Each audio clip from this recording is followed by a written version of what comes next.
smoke. I think I blew a boot.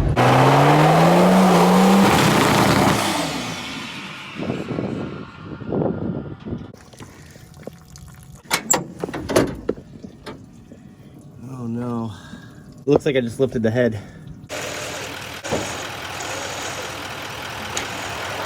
Well guys, today's the day.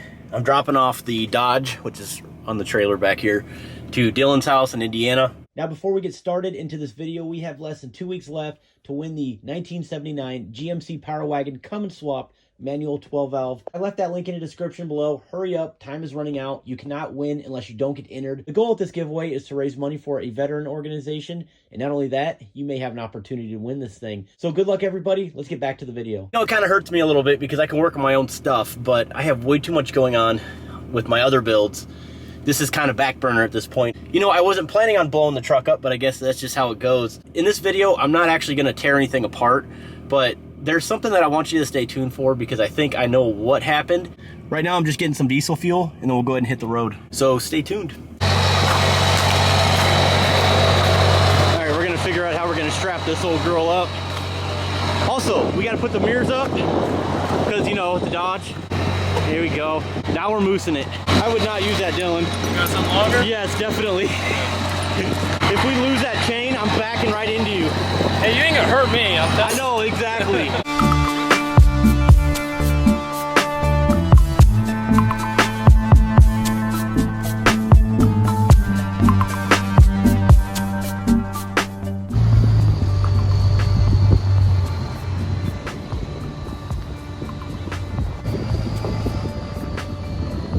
Now that we have the truck off the trailer, luckily no one died, everything's fine. Yeah, it looks like it. You see it? Yeah, blew the gasket right out. So, yeah, that's gonna be the problem, man. I'm kind of nervous about it, about the engine. I personally don't think the engine is going to be hurt bad. I don't think you ever really ran this truck long enough to do a hot retorque on it whenever we gave it some starting fluid, and I think the high timing, timing's in the low 20s, and starting fluid, I think it just popped the gasket. Yeah, I hope so, man. So hopefully we can just pull the head off, and we're gonna check with a dial indicator and verify that none of the rods are bent. Check the protrusion of the piston. If they're all the same, everything looks good, we're just gonna go back together. New head gasket, and be good to go, hopefully. If everything goes back together good, I'll beat the crap out of it for you to make sure you don't have any problems. Go for it. Before you get it back. Yeah, I'd appreciate it. I know this truck's been quite a headache for you. Oh, dude. I'm about ready to get out of it, but yeah. I just can't, I mean, you can't quit when you're this far, you know? You're in pretty deep. We were outside, we were talking, you guys heard him say starting fluid. It was like 5 degrees outside. I pulled it from Michigan down to Indiana. Not a long drive, about 4 hours, but with the wind blowing at the engine and, you know, just stuff like that, and it being so cold, it wouldn't start. And it doesn't even have anything to, like no glow plugs, gray heaters, nothing. No. So we're just raw starting this engine, but we had to get it off the trailer. So, check out this clip. All right, I'm ready. Go ahead.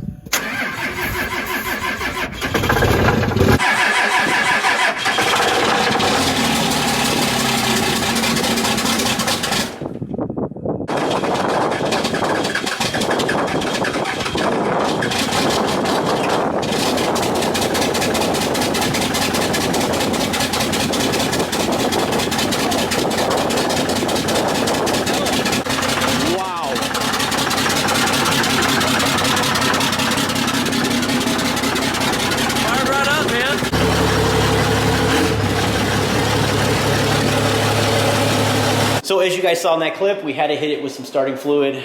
And, you know, in my mind, I've never used starting fluid in a Cummins, okay, Cummins engine.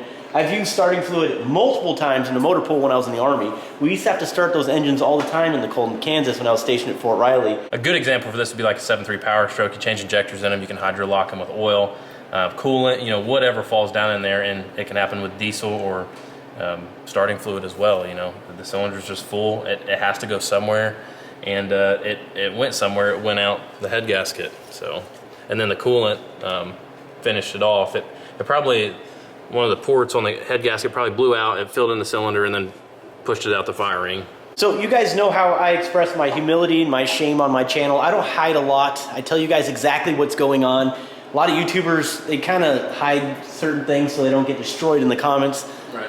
I don't care, you know, I mean, it's a learning experience for us all. That's why I developed this content, because if it's something that I may be a newbie on and I do certain things, it's to show somebody or to help somebody out, because we're not all experts like some of you guys. So that's why I'm making this video. I just want to give you a heads up. Don't use starting fluid on your diesel engine. Man, that old Power Stroke I used to pull tractors with. Yeah.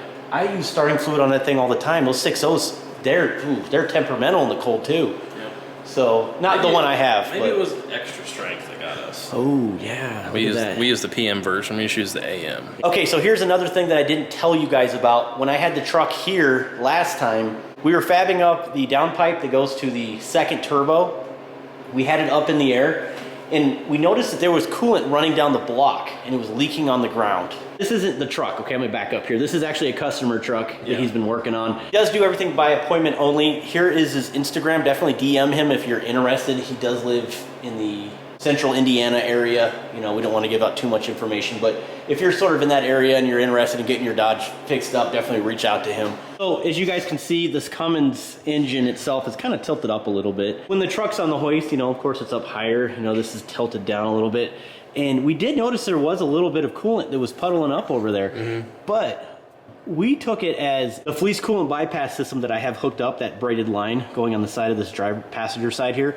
The fitting was just a little loose, so we tightened it up, and we kind of figured that's what it was. I sort of was in denial. I didn't want to really think about that too much, but I think that's what kind of started the whole thing. Yeah, like at first I 100% thought, I was like, I saw that coolant and I was like, dude, we just popped a gasket on this. And you're like, no, I think it's that fitting, and then we tightened the fitting up, brake cleaned it off, you know, compressed air, I think, and then We didn't have any issues after that, though. and then it was fine. So it was like, Okay, we're good. did it just push a little bit through the starting fluid and then it, you know, kind of closed back up after that, or was it actually the fitting? Fitting was for sure leaking, I can say that. Yeah, so that's good. So we were able to correct that, but the main issue that I really personally think was that when we fired the starting fluid in there, it definitely partially popped the gasket. And once I gave her the go-go juice, the berries, if you will, I think that's at that point when it just lifted. So, and it's lifted bad. There's no question about it. But this is the thing. If, in fact, I hydro-locked that engine, because after the burnout, I tried to start it off camera, and it was, oh, dude. I mean, it kind of fired a little bit, but it was like moving really hard. I'm a little concerned that I may have bent a rod. That's what I'm more worried about. I don't think so. I think it's going to be fine. I think it just pushed the gasket out.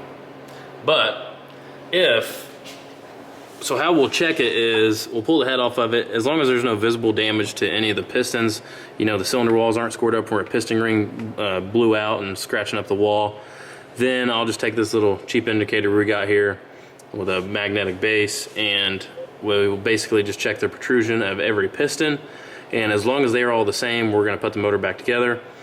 If they are, you know, if one is noticeably out, seems like it could be bent, then we will look farther into our options of what we're going to do. Because does it have stock rods in it? It does have stock rods. That's the only thing stock in there in the crank. Everything else has been done. So I could throw a rod in it. That's what's cool about a Cummins in these second gens. You can change out the rod in the truck. Yeah, that's so cool. like if it does have a bent rod and that if it's just like a slight bend, we could even just jack the motor up with it in the truck, pull the oil pan, and then just stuff one rod in it. So, I mean, that's an option too if we have to do that. Well, I gotta say, man, I wish you were with me on the test drive when I took it down the road. Dude, she is pulling like a freight train, man. Yeah, I could tell that the reaction. It definitely looked like it was pulling pretty hard. It didn't look like it on video, man, but it was rolling coal too really bad, which I want to try to dial in the P pump too. Maybe, can you do that too when you're here to try to get it right? Yeah, so like the P pump you have is it's just gutted. The AFC, it doesn't have an AFC housing on it, so I can try and find you one. They're kind of hard to find, but if we can get an AFC housing like this, then it'll have a boost reference line. And just take it off your customer's truck. We'll just take it off this truck. We'll switch. But no, it'll basically, there's a diaphragm in there with a fuel plate and a foot, and as the boost pressure increases, it will give it more fuel. So, but yours, it's not in there, it's just all the time, all the fuel. So we used O-ring, so instead of cutting into the head or cutting into the block, we used just a ring that's cut into the head, and then it goes on top of the factory fire ring in the head gasket. What your truck is, it should have no problem holding that. I don't think not going with firings would have changed anything. I simply think it was that we were that we were giving it starting fluid without doing the hot retorque, and there wasn't a good gasket crush yet. So I think that's what caused it. But O-rings are good to like 700, 800, 900 horse. I know people personally that are making like 850, I think.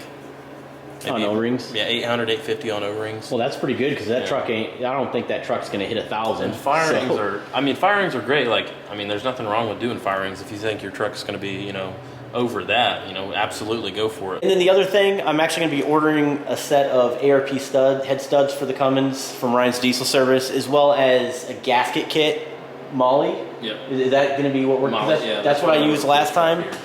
So, okay, good. So that's kind of what I'm actually going to send him all the parts that he needs in order to get this tackle. So as soon as I can either get this put back together or so it'd be a few days. Out, yeah, we'll pull your truck in, pull the head, and then do what we were talking about with the indicator.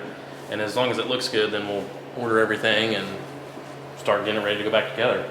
Check out his YouTube channel. It's called Dirty Diamond Diesel. I've been trying to help him out grow his channel as well. I always like helping grow other smaller YouTube channels. His channel's been growing pretty good, so. Yeah, you're at like, what, 7,000 subscribers? Yeah, getting close to 10,000. That's pretty big. It's gonna be really cool to hit 10,000. I didn't think it would ever get to that. It's so hard. It is. It's a tough game. It really is. It's kind of cool to be able to make these videos and kind of help you guys, and we share knowledge, because especially like, for example, when I was in the military, I was a recruiter in Ohio. I started getting into the diesel game.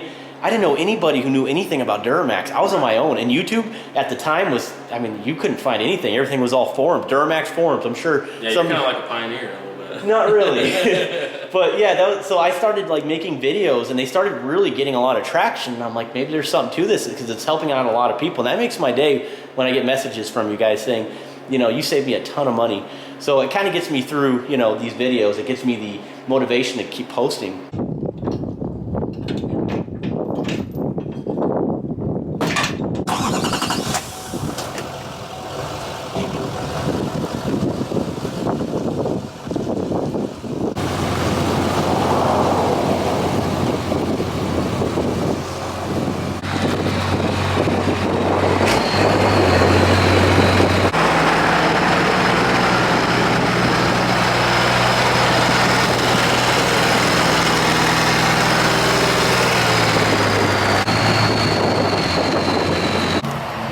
Dude, this thing is a gem.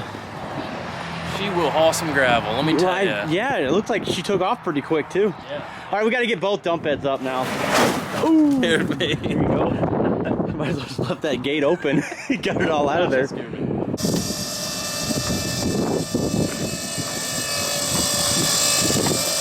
is pretty cool. It is cool. That's all she wrote. That's it. Let's be honest here. There's no way I'd even haul half the amount of weight you could. Yeah. In this thing, this is just a chintzy tin frame. Yeah, there's two which see that, I'm pretty sure that makes it quite a bit stronger when it's like multiplies it, but oh yeah. I mean, look at the cylinder on that thing. You get 2 cylinders. She's thick. And then it's actually got a hydraulic pump, and then PTO coming off the transmission. Has a little PTO switch in there. It's cool.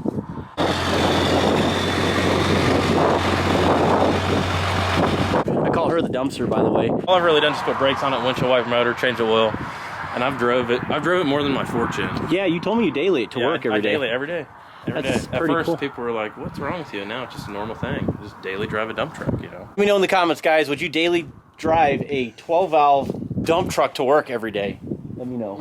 There's people like that. I would. Took some stuff to the scrapyard with it. Like I have a bunch of parts piled up, and if you have big stuff, it hits the gate, so you got to be careful because you don't. I was trying to like dump a water. That's a good point. Yeah, if it slides back. Yeah, so like for wood, you want to probably take the gate off. I'm gonna go ahead and hit the road. Dylan, I appreciate all your help, man. Your support as always. You guys check them out, Dirty Diamond Diesel once again, and then of course don't forget about our truck giveaway.